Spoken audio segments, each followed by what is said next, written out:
We're going to be talking about one of those topics that quietly impacts almost every ABA company, but doesn't always get talked about clearly, and that's entity structuring. We're joined by Matthew Shatzkes from Bochner, chair of the firm's healthcare group, who works with ABA founders and investors every day on how to set up these businesses in a way that actually works as they grow across states and bring in capital. Before we jump in, a quick disclaimer. Matthew's sharing general educational information today. This isn't legal advice, and nothing here creates an attorney-client relationship. Before we jump in, Matthew, is that okay? Anything else you want to say?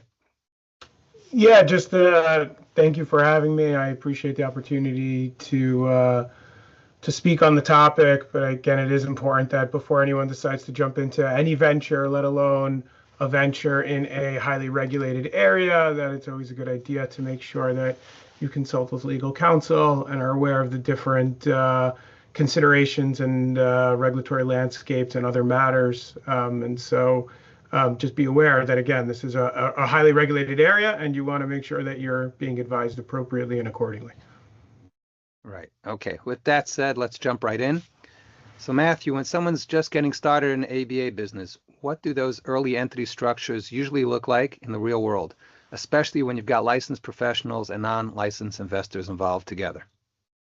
Yeah, so it's sort of the threshold question that whenever I have a client that comes to me and says, we want to start an ABA practice or a business, what do I have to do to enter this state or render services in that state? And the reason why it matters is because state laws differ. And because of that, it's going to force you to obviously be aware of those state laws, but it'll impact the structuring when it comes to that business and the structure of it. How do state laws differ? Some states allow for non-BCBAs or non-professionals to own a practice directly. Some allow for joint ownership of different licenses, different professions to co-own practices together. An example, and again, just another license or license type, psychologist and psychiatrists may be allowed to co-own practices in some states, but are not allowed to in others. So that's just, a practical issue there. And then some states won't allow non-licensed personnel in owning that practice. And so when you've got non-licensed people who are involved in the venture, how do you structure around that? And the most common way is through a management arrangement. It's used in ABA practice structuring. It's used in more traditional medical structuring.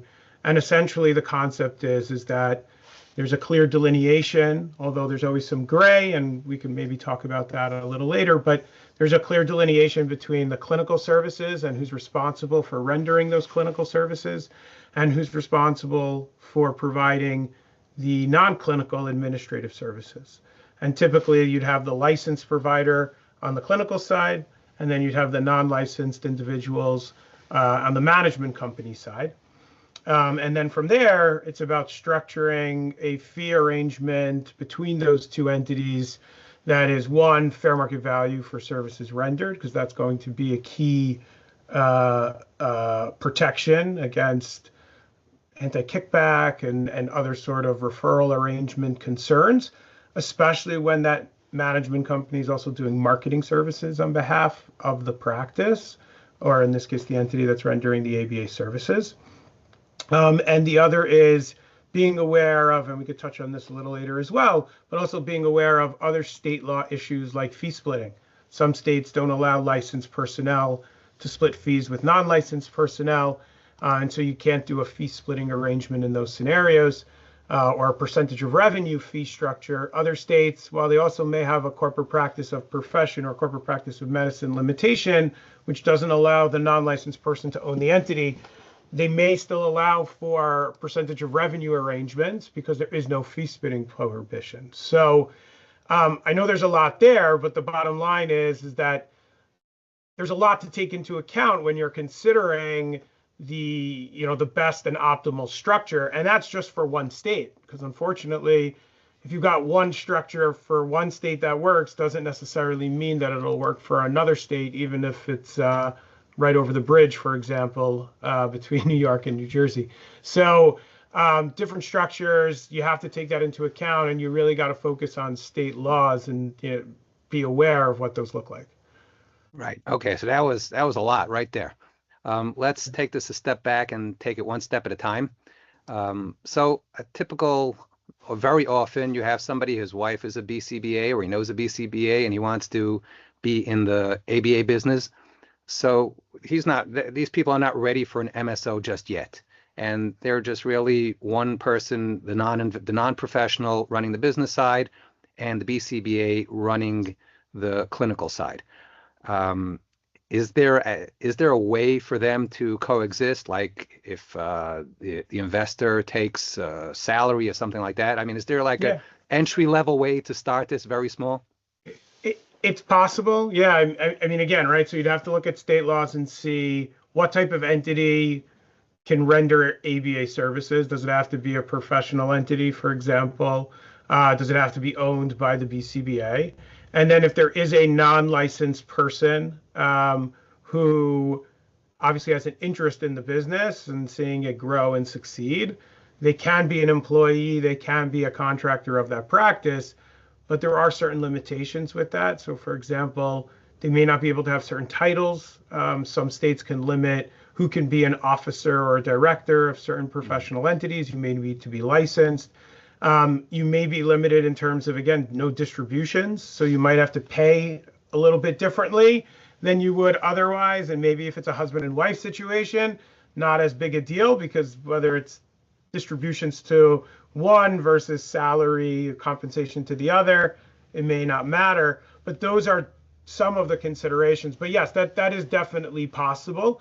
The other thing I would point out is part of the challenge of not setting up an MSOPC structure initially is that if and when you do need to implement it, conceptually it's easy. And a lot of people are like, okay, I'll just form a new company and then just run things through the MSO. But I think legally, it's a lot more challenging. Why? Because you have to move people, you have to move assets, you have to move operations. And so with that comes complexities from an employment perspective, from a tax perspective, if the leases, for example, with the practice rather for physical space is with the practice rather than with a management company, you want to move that over, you're likely going to need landlord consent. So conceptually, what you're describing, yes, it's definitely doable, but you have to be conscious of some of the challenges that can otherwise come into play when trying to shift things over and implementing a management company relationship. Right. I would assume that that's a pretty good trade-off that most business people would like to do when they're starting out and there's just, very little revenue coming in without getting into the MSO thing. And as they expand, when they reach a critical mass where it becomes important, then they're probably more willing to hire an attorney and sort this all out. It very much depends on the nature of the relationship between the licensed person and the non-licensed, you call them investors or non-licensed personnel, whoever it is that have an interest in seeing the practice succeed. Again, there will be limitations within the again, with a model where someone is just an employee or contractor directly of the practice. With that said, it is legally compliant and there's ways to structure it. I will also say it's helpful sometimes. Yes, there's more upfront cost in sort of implementing the captive structure, that management structure, but you're also getting out a lot of those more difficult conversations out front as opposed to in the future, again, depending on the nature of the relationship between the two, the licensed person and the non-licensed person, about what happens in the future, growth, division of responsibilities, which again, other than just clinical and non-clinical, but if we want to sell, if we want to bring on other investors, a lot of those things. Again, sometimes it's better to hash those out earlier on in the process as opposed to later on, where it could just be viewed as you kicking the can down the road. Right, which is something we often like to do. Yeah. Again, I like to say that a lot of these structures, they're all very similar in terms of their core. So I always just compare it to like ice cream. It's always the same base vanilla, but then what makes different flavors is what you put in it and what you change it to. So it's the same thing, right? I think inherently the core is always, okay, we're aware of a management company and a practice arrangement, but what makes our arrangement unique is what really defines what this looks like. And yes, there's significant overlap between these arrangements, but there's also differences, and those are essentially the negotiated business terms amongst the licensed personnel and the non-licensed personnel. Right. Okay, so getting back to what you spoke about in terms of every state is its own empire and does things a little bit differently. Is there any specific structure that you ever create that travels well? Sort of one size fits all, maybe the lowest common denominator? Yeah, so generally the management structure is that structure that works well. I think it works well for a couple of different reasons, and I can touch on those. But I think what also has to travel well is not just the implementation of the management structure, but is the fee structure between the management company and the practice. And as I mentioned, certain states have fee splitting prohibitions, which limit the ability to do a percentage of revenue arrangement. And so more often than not, we recommend that, when you're looking at these management arrangements, two structures that travel well are either a fixed fee arrangement. And again, the fixed fee doesn't necessarily just mean that it has to be X amount dollars per month flat. It could mean X amount per provider per month. It could be, in this case, per BCBA or per group of BTs, or a different fee for a BCBA versus a technician. So there's different ways you can vary what that flat fee looks like, but regardless, it's not tied to revenue of the professional entity or the practice. It's just tied to some other fixed metric. Or the other one, and I would say this is more common and it really depends on the specific services that the practice is rendering, is something called the cost plus model, which is the management company gets reimbursed all of its costs and expenses that it has incurred in connection with providing the non-clinical administrative services to the practice, plus a percentage of those costs and expenses. So not a percentage of revenue generated, but a percentage of the costs and expenses that it has incurred. Regardless of whatever model you put into place, it has to be and should be fair market value for services rendered. Lawyers are not valuation experts. There are separate independent third parties that can provide guidance in terms of, here are the scope of services the management company is providing. Here's what fair market value would look like. Typically, it's a range. And those fee structures seem to travel the best. Again, because if you do a percentage of revenue, you're very likely to run into state law issues that may not allow it, or may allow it in certain instances, but not others, depending on the scope of services that you're looking to provide. So if you're not tying it to revenue, that will travel well. The reason I also like the management structure on a broader level as to why it works is because, like I mentioned, some states don't allow non-professional people to own an entity that's rendering licensed or professional services. And so you could structure something in one state, you as a non-licensed person own that practice, and now you go try to wave into another state, you're not going to be able to. So now you're sort of having to implement a management company relationship anyway. If you didn't have that to begin with, well, now you can't leverage some of the efficiencies and some of the synergies that you would have by using potentially one management company operating in different states. And so having that management company relationships allows you to potentially save money from a employee perspective, cost of billing and technology and all of that other stuff. So I think from my perspective, and it really depends on each individual client or potential clients or businesses, business model, I think you want to maintain as much flexibility as possible. And I think a management relationship with a cost plus or fixed fee structure, I think provides that greatest level of flexibility depending on which states you want to enter, when, and gives you that flexibility. Right. I do want to follow up on fee splitting in a minute, but first I just want to go back for one step and ask, is why would, you're talking about a cost plus model or any other model, but if there is a state that I want to go into and they have a much more relaxed laws about fee splitting, why would I give the whole pie away because I am in other states that are stricter about fee splitting?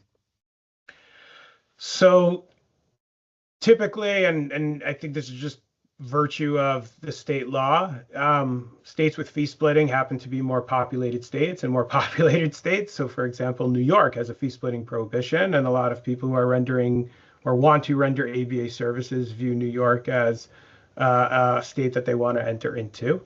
I would also say that just because you do a cost plus or a fixed fee model doesn't prohibit you from still effectuating the same economic outcome that you would otherwise have had if you had a percentage of revenue arrangement. So meaning typically the management company's costs and expenses in rendering those non-clinical services, just by virtue of the healthcare system, the delay in payments, the ramp up to getting to actually bill for the first time, puts the practice in a position where after it pays clinical personnel for their services, it's very likely that most, if not all, of the remaining revenue of the practice will actually get moved over to the management company for purposes of paying its costs and expenses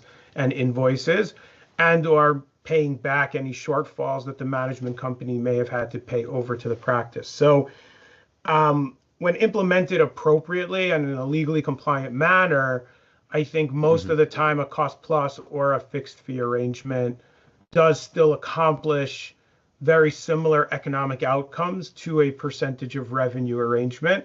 I generally recommend that clients work closely with accountants who have experience or bookkeepers that have experience with operating within the healthcare space, so that they're appropriately and able to track those costs and expenses and be able to pull out the necessary amount to make it the business relationship work, but then also accurately reflect what services are being provided and invoices that are being generated.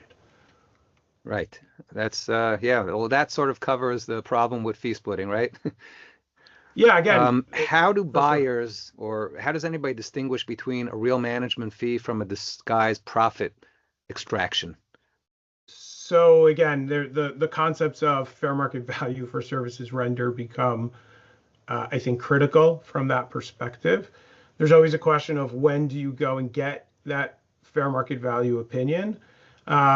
And I think it's a mixture of a couple of factors. One, risk tolerance. Some people, because it's expensive to go get a third-party valuation done.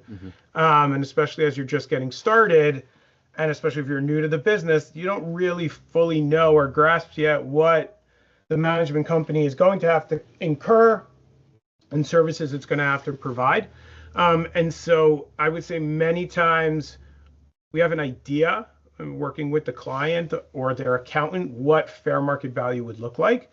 But it's only guardrails. So at some point, when you hit a certain size, when you hit a certain minimum number, and again, this is where the risk tolerance comes into play, whether it's services within the practice or revenue numbers or targets or thresholds that you're going to start exceeding, that's when I think it's time to definitely get a valuation opinion. And that'll help protect from this is just a hidden either kickback arrangement and or a fee splitting, circumvention.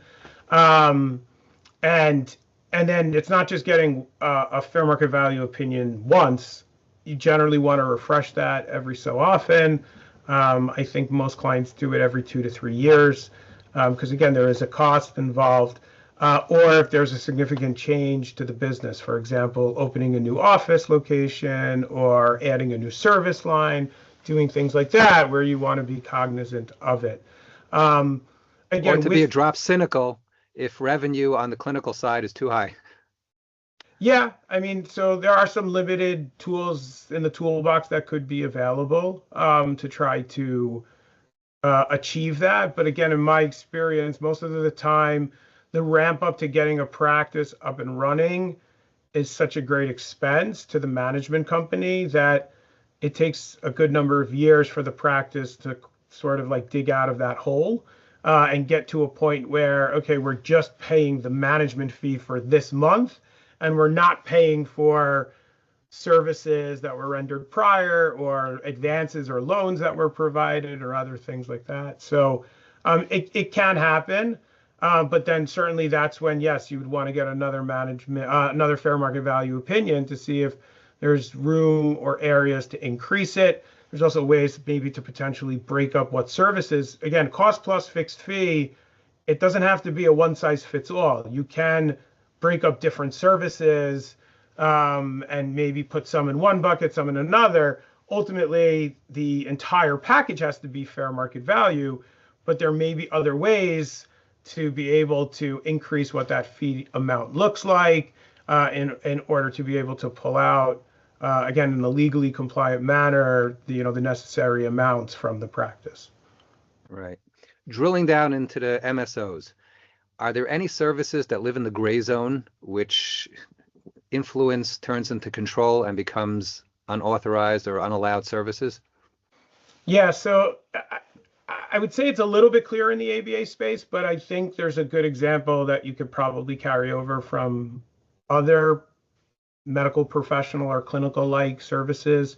A big one that comes to mind is management company dictating the supplies and equipment that'll be used by the practice or the clinical providers.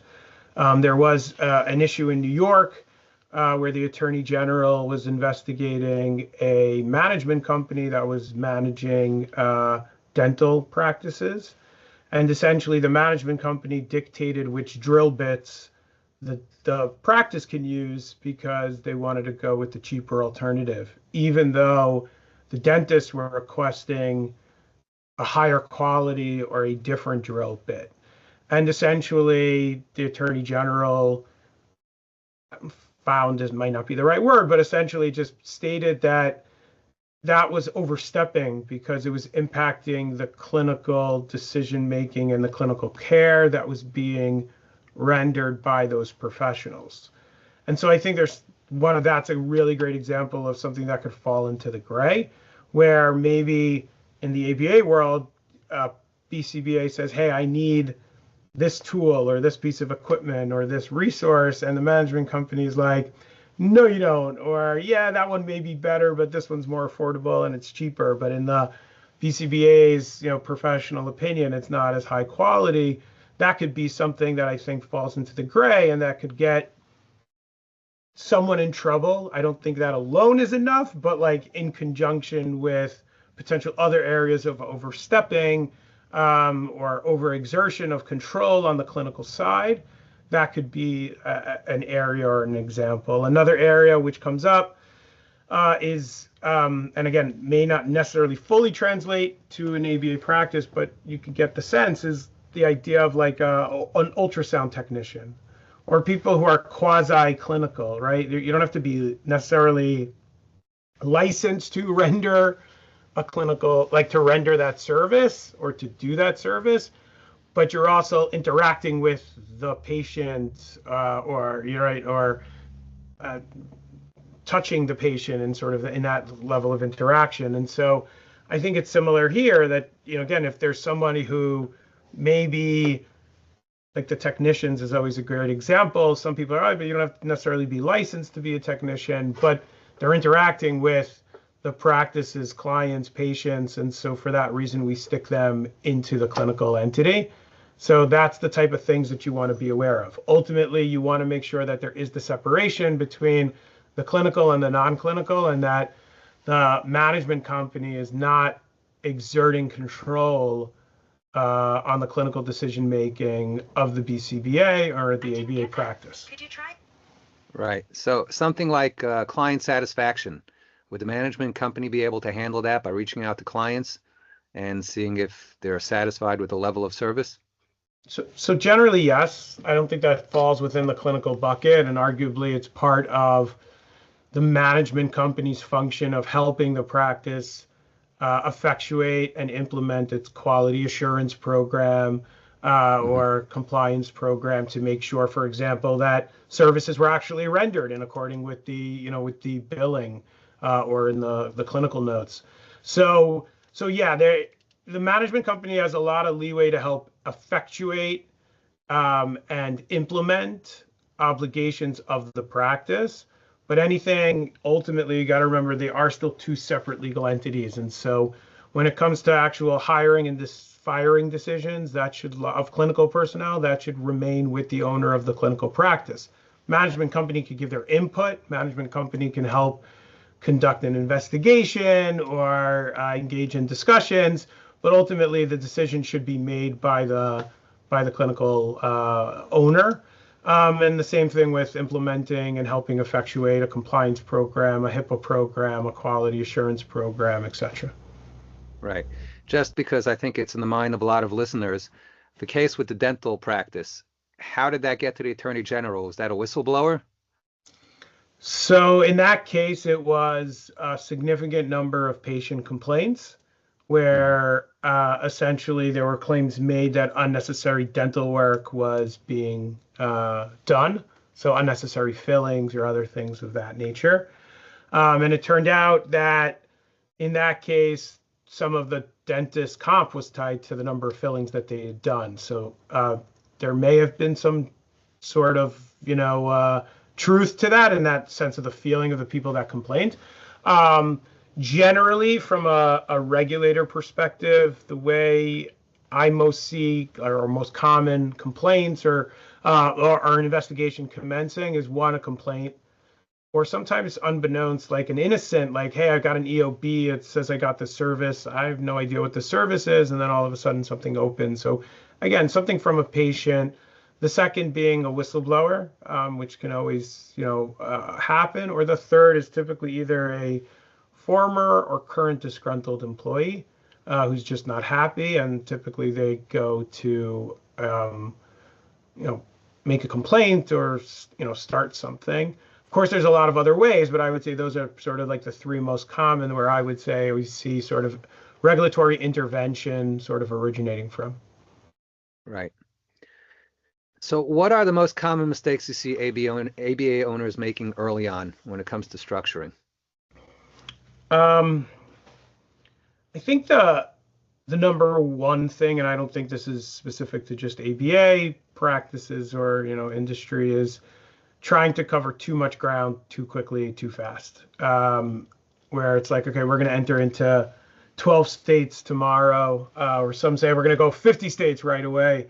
And obviously with very good intentions and hopeful for helping individuals that need the services as well as hoping for business success, but ultimately it's a lot to bite off, it's a lot to chew, and it's very hard for people to, I think, successfully cover that much ground and implement it so quickly. I think you need to start slower, more targeted approach, really strengthen and build up the relationship with the BCBA that you're going to work with, really understand the regulatory landscape that you're entering into. And the only way you could really do that is by working together with the BCBA, submitting bills, reviewing records, notes, all of those things, because again, what translates in one state may not necessarily translate to another state. And not having that solid base or knowledge, I think, can get you into trouble and ultimately, put the venture at risk. So I would just say be methodical and thoughtful in terms of how you're starting. Things I would look at, one, the relationship with your BCBA. Where are they licensed? That's going to be a factor. Do they have to get licensed in other states? You have to be cognizant of that. Two, your targeted population. Is there a market? Is there a need? How long will it take to get the structure implemented in that state? For example, New York right now, it's taking a very long time to get a professional entity formed. It could take 2 to 3 months. And to my knowledge, you can't expedite that. You can't pay a fee to try to get that expedited. Can it be shorter? Sure, but you got to be thoughtful about that from an overall plan perspective. Where do you have people? Where's your other expertises, your resources that are available to you? Where are they located? So those are some of the key things that I would look at. I guess one more I would add is reimbursement rates. Obviously, that's more on the business side, but ability to get onto panels with payers in order to collect, right? Because at the end of the day, you need to be able to do that as well. So a whole bunch of different factors, which I think on some level get thrown into a pot, and then you have to sort of, you as the business and the client need to think about, okay, where's the right place to start so that we can learn this business, do it effectively and legally compliant, and then hopefully growth for success. Right. Do you see structuring mistakes? Do people come to you after they've structured and you realize that they did it all wrong? What are the typical mistakes that people make? Yeah, so I think the number one is tied to state laws and state limitations. So some will be like, oh yeah, I'm operating in New York through an LLC, meaning I'm rendering clinical services or ABA services through an LLC. And I'm just like, New York, you can't. Or I own the practice in New York directly, and I'm not a licensed person. Again, can't do it in New York. Oh, but they didn't catch it. That doesn't work. I mean, right, you're going to be subject to clawbacks and paybacks and everything else, both from a payer perspective and other issues with the state potentially. So I would say that's sort of like the number one issue that we would deal with. Number two is overstepping on the licensure side. Even if it's a state per se that allows a non-licensed person to own a practice, most states still provide that the clinical decision making should rest with the professional. And so you have to be cognizant of it, because it's a very fair and thin line between, well, I'm the owner and I'm legally allowed to be the owner, versus, well, this is clinical and this falls under the purview of the BCBA or the licensed individual. So those are, I think, two of the bigger areas that we deal with very commonly.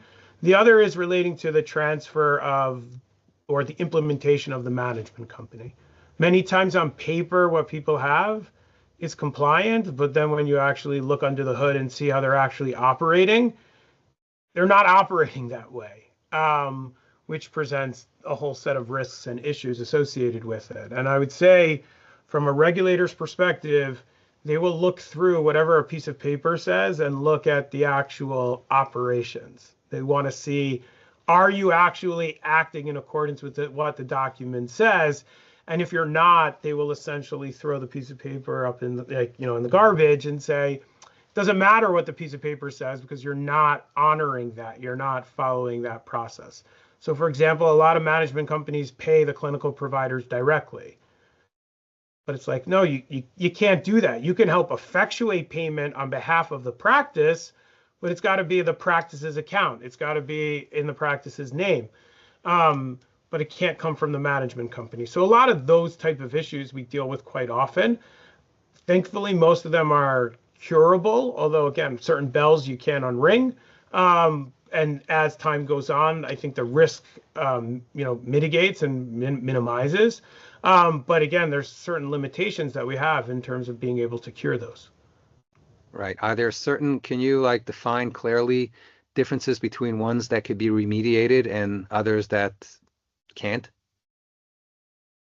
I mean, when it comes to things like paying in a way that's not legally compliant, again, we could stop the bleeding, but I can't go back and reissue checks. You can't go back and change things on W-2s and other things like that. So that's I think an example of one, especially when there's tax year issues that you just can't do anything with. And what would be the fallout of that?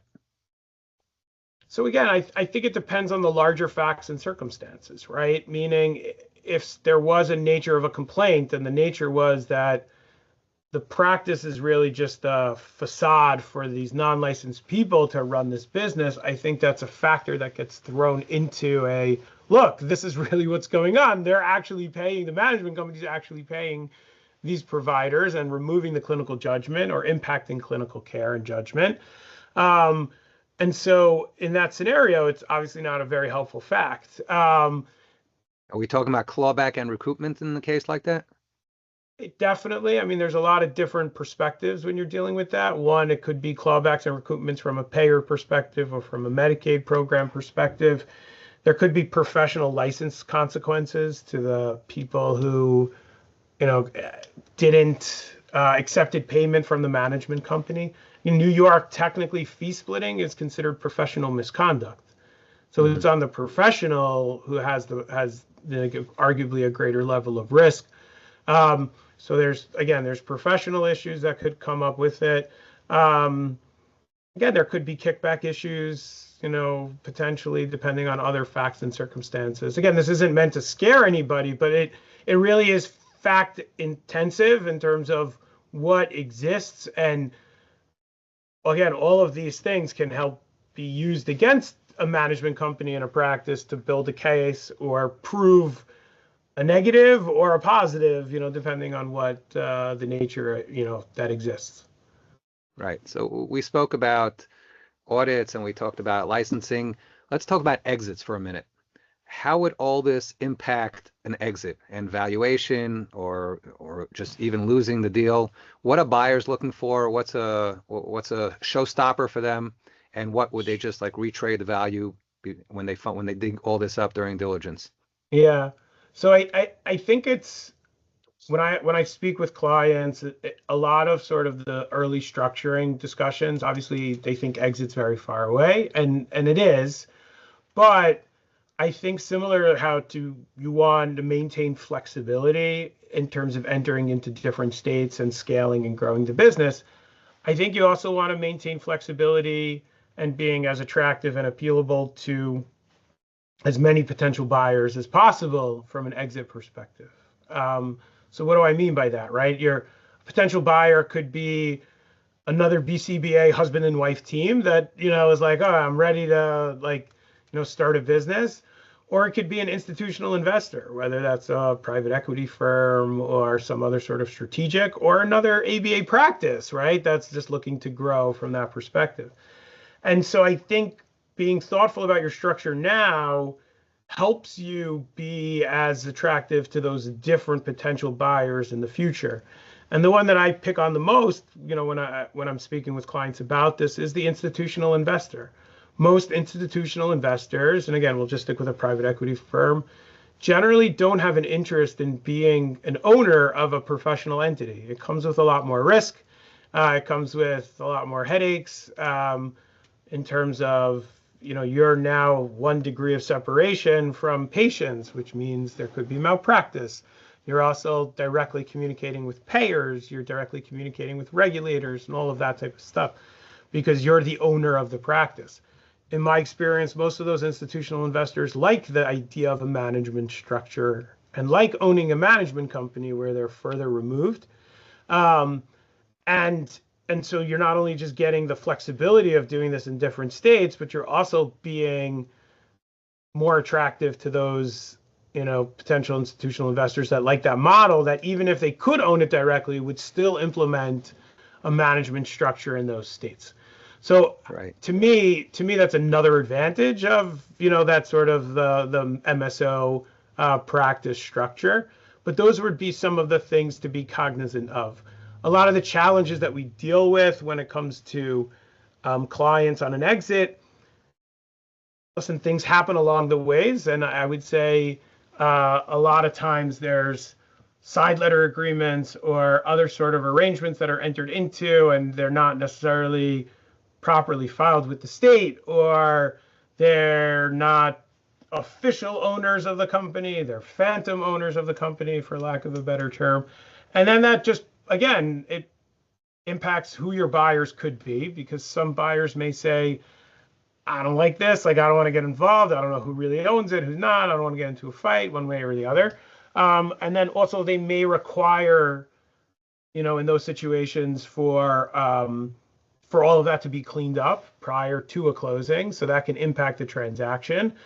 Or they presumably could walk away. It's definitely very possible. And then lastly, there's tax implications, right? Like in those types of arrangements where you may not, and I'm not a tax accountant, or a tax attorney, but when you're not an official owner, but you've got some sort of like phantom equity arrangement and other things like that can all impact it. So those are things that we commonly deal with. But again, I'd still believe that the management structure is one that's more attractive to your greater potential pool of buyers, as opposed to we just have a practice. Right. Well, that was awesome. Any closing words, or you got it all out? No, again, I would just echo what I started with, right? It's a regulated area. It's obviously an area that presents a lot of opportunity, but if you're interested in expanding, you're interested in starting, you're interested in implementing a management arrangement, whatever the case may be, this isn't intended to be an exhaustive discussion of all of the considerations to be thoughtful of, but it is I think hopefully a helpful starting point. But you should, again, consult with your own independent counsel and advisors before you jump into it. Right. Okay. This was very practical, and I appreciate you grounding these issues and the way they actually play out for ABA operators over time. I just want to say a word about NUCO. We handle entity formation, registered agent service, and ongoing compliance nationwide, which is why ABA is a target market of ours.